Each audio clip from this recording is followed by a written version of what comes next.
வணக்கம் நண்பர்களே.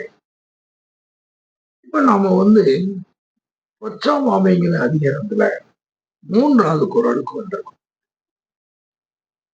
523.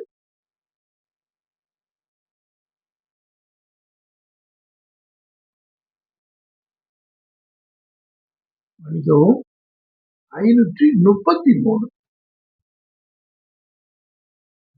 இந்த குறள்ல முன்னையா சொன்ன குறள்ல பொச்சாமாமை கொல்லும் புகழை அப்படின்னு சொன்ன வள்ளுவர் இங்க சொல்றாரு, பொச்சாப்பாருக்கு இல்லை புகழ்மை. எதை எடுத்தாலும் மறந்து போறவனுக்கு அவனுக்கு புகழுங்கிறது கிடையாது, இல்லை. பொச்சாப்பாருக்கு இல்லை புகழ்மை.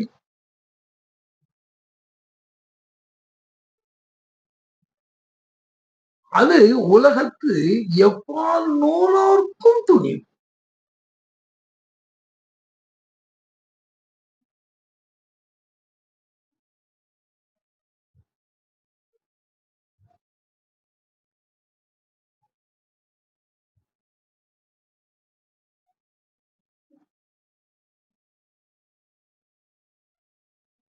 என்ன சொல்றாரு?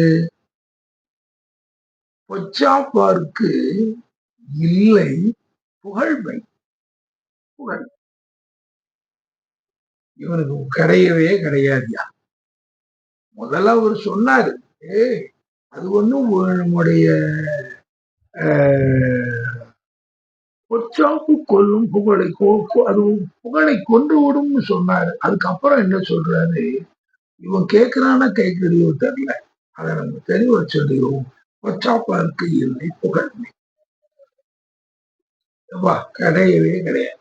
எந்த காலத்திலையும் ஒரு புகழோட ஒரு மனிதன் வாழணும் அப்படின்னா அவன் ஞாபக மறதிக்காரனாக இருந்தா அவனுக்கு எந்த காலத்திலையும் புகழ்மையே கிடையாது.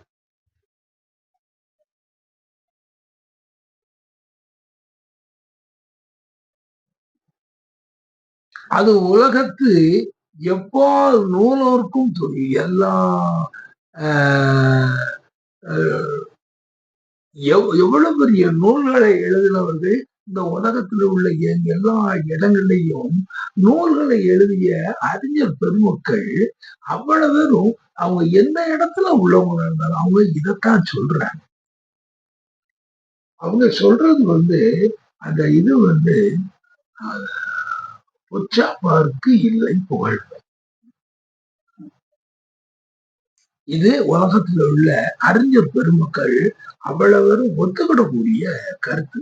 அதனாலதான் அவங்க அவ்வளவு பேரும் அவங்க நூல்களை எழுதும் போது இதை அவங்க சொல்றாங்க.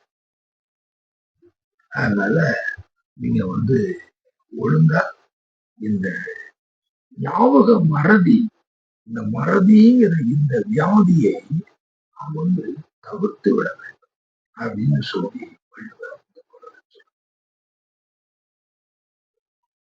சரி, அடுத்த குரல்ல என்ன சொல்றாங்க?